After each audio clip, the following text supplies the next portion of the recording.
You're about to watch a Trains Newswire video. If you enjoy what you see, consider watching some of our other full-length videos. Selling Sunshine, the Florida Trains. Locomotive 2017, a video companion to our best-selling annual issue. Big Steam is back. All of these and more are available from our website, kalmbachhobbystore.com.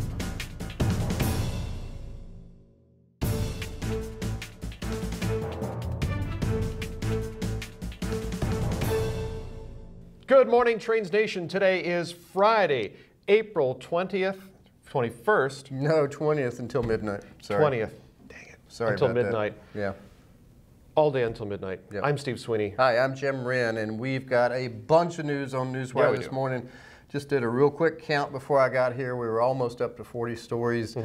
More coming along, but so much news this week. It runs the gamut. I don't know where to start. Do you want to start with financial results? Do you want to start with GE? Do you want to start with Bennett Levin? Do you want to start with I want to start Cold with Plate? Passenger trains. All right. Passenger trains. There is more stuff going on with Amtrak this week, and every time you think that there's nothing else that can happen, then they come up with something else. And of course, the passenger car, the private passenger car debate or issue continues to swirl and change and modify. This week, Amtrak came out with some new regulations and new rules about where they will and where they will not put on private cars on passenger trains. They came out with new tariffs, which were substantially higher. So a lot of changes. I don't know if people would say that this is walking back or changing their earlier edict that they really were going to clamp down on private cars and special moves. But and there is talk that they are going to run a few special trains on existing routes, but cannot go off the regular Amtrak system. Correct.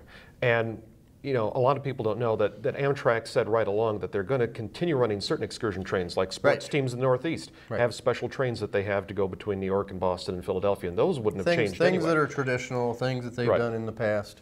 So, looks like the New River train will be back, but at a substantially higher cost. We haven't seen any ticket prices from them, but we do know from our reporting that it is going to cost more. So we'll see what happens. Yeah, not as bad as it could have been, not as bad as we thought it would be. But certainly different. Yeah, and I have to admit, one of the things about some of the Amtrak excursions that went off their regular routes was, you get to go ride some places that you couldn't normally ride or see a train go.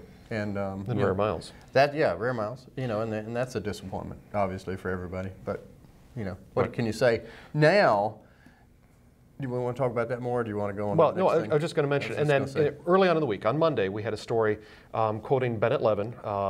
Preservationist, operator. He's the guy that owns Pennsylvania E8s, that guy.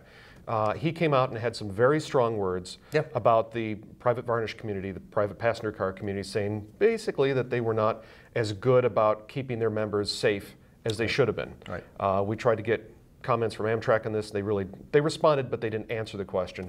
And the private varnish community had a pretty guarded response. I'll just say guarded response. We have all of that on Newswire. Read it and judge for yourself. And you were saying? Go check it out. Yeah, go check it out. No, I was about to segue over to the other passenger train story this week, which was the cold food option on the Lakeshore and the Capitol. So read this Newswire story, and then put your comments below, because I can't quite imagine why they would be changing long distance trains to have basically a chilled meal on there. Dinner in the diner is a big part of riding a passenger train. It is. And it doesn't make any sense to do this. And I don't understand why this is happening when they're getting brand new dining cars coming out right now.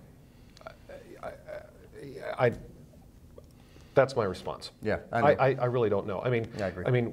Some of the people who posted online, have posted under our Newswire story, and David Lassen, our editor on that story, wrote it yesterday. They were saying, well, is this going to bring back the automats on the SP? Is this going to, no. I thought the automats. I know. Turn off the heat and make it a deli car. Automat. Oh dear. Whole delicatessen. Right in the, but then someone else posted this, and David pointed this out to me, that if you wanted to, maybe Amtrak could have partnerships with local restaurants at long-haul stops. Now that would be cool. Maybe in Pittsburgh. And I said, well, who wouldn't want a Primanti Brothers sandwich waiting for them in Pittsburgh? I noticed one of our readers on the comments section of this story mentioned Uber Eats. Might be meeting the train quite a bit, and I'm sure that someone has figured that out too. Why not? Anyway, it'd be something. We better not dwell on Amtrak too long, but because there are other things. What's on your list? Okay, so let's do the lightning round here. Let's dive into financial results. Bill Stevens earlier this week wrote a story on what effects on financial reports the service problems the Class 1s had this year will have on their financial results. So Bill asks the question and then sort of answers it, we'll see. CSX answered with a resounding, doesn't matter. Yeah, they doubled their earnings per share over, I think, last quarter. That's pretty crazy. They went from like 38 or 39 cents per share to 78 cents per share in earnings, which is like unbelievable. It happens to be a record for CSX Transportation. Not even Hayes Watkins saw this way back in the day. So they are saying they are back and better than ever. CP came out with their earnings results, and Bill Stevens did a story on that. And CP said, we beat expectations, but the winter hit us pretty hard. And we know this, that they're not just fibbing, because the same thing happened to CN too. Yeah. So this isn't really a surprise, but 2 full stories, full details available for you on Newswire this week. A rail fan tidbit. CRPA, Center for Railroad Photography and Art, announced last weekend at their annual conference that they're going to get the entire photo collection from noted photographer Jim Shaughnessy. That is awesome. That's really cool. That is great news. Jim Shaughnessy is one of the best photographers of the 20th century and the 21st. He still makes pictures. And just a heck of a great guy. His collection needs to be preserved in a place where it can be accessible, and that is some great, great news. That is great, and I can't wait to see. I mean, I'm not sure exactly what the details, well, I mean, it's in the Newswire story, details in the Newswire story, but exactly when the slides and when the negatives and prints are going to be handed over, or when that is, it's going to be good. And by the way, another upstate New York native. Way to go. Yeah, so good work, Jim, and good work, the center. This is exactly what should be going on, and it should make all of us think about while you're ruminating this weekend about this, think about your own collection. What you want to do with it. Absolutely. Yeah, I mean, it's got to go. Good somewhere. Reminder. Good reminder. Somewhere. GE Transportation. There was an article recently that GE Transportation executives are looking to use, GE executives are looking to use GE Transportation as a model for spinning off or partnering up the rest of the businesses that they have. So in the near future, supposedly, GE Transportation is going to be spun off into a joint partnership with, or joint venture with some other company, or spun off into its own corporation, partly owned by GE shareholders. Got a story on that on Newswire. Really interesting. We were told that something's going to happen in the next 2 years. Well, it's still within 2 years, but it's a lot of rumor and speculation. But still more gyrations. Interesting. There. Interesting. Yeah. So, what else do you got, Jim?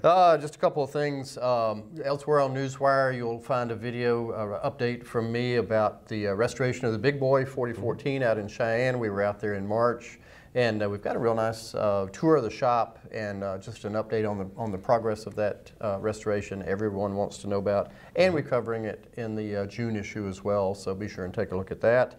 And this week, yesterday in fact, we announced our next big photo charter with Skookum out in Oregon next March. You've got a whole year to plan, but you don't have long to buy tickets because we're only selling 42 seats on this special. It's a rare locomotive, a 2442. Hasn't run in almost 65 years. It's a great story. Martin Hansen's writing that for us for later this fall for an issue. But it's a great story of rejection and acceptance of death and rebirth. So be sure and check out Skookum. And if you're so inclined, be sure and join us next March for that photo. Yeah, it's going to be in coastal Oregon. Coastal Oregon. So it shouldn't be like bitterly cold. No, it should not. And if you're still interested in the Cumbres and Toltec Scenic photo charter in August with us, we're only down to 10 seats on that. So as they say, operators are standing by. So. Absolutely, absolutely. It's good stuff.